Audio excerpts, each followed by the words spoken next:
If you give the command na ratratin yung mga tao, na kahit armado yung mga tao with the yantok, baseball bat, mga tubo, anything to protect themselves with,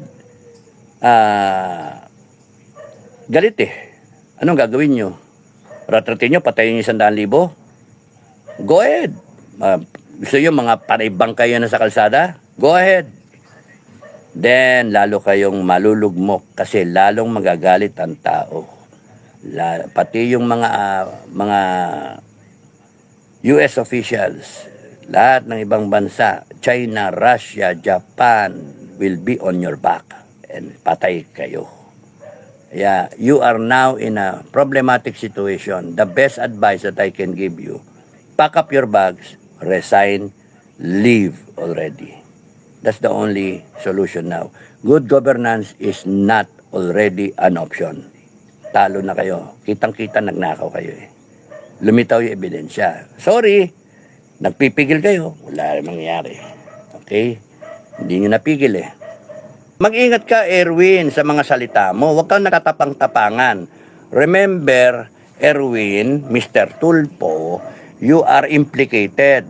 Kaya kung meron kang konting natitirang delikadesa, since you are implicated, you should allow the investigation to go on. Kasi implicated ka na tumanggap.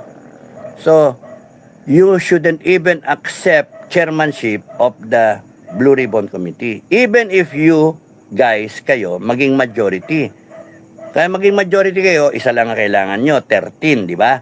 Isa na lang, 12 na kayo.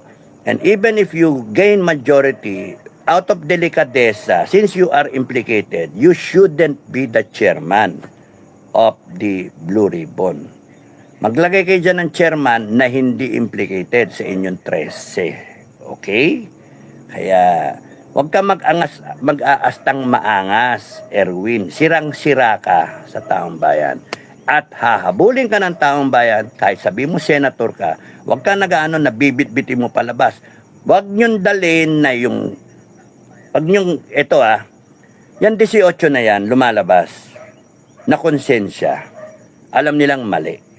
In spite of yung hirap nila ngayon sa buhay, na may mga nagkakasakit, may mga namamatay, tapos nag-iingat sila ngayon. Abnormal yung pamumuhay nila ngayon. Kasi may security threat eh, no? Pwedeng patayin, pwedeng harangin, pwedeng bitbitin, no? Huwag ninyo silang pilitin na isipin nila wala na silang ibang pupuntahan kundi depensahan nila sarili nila.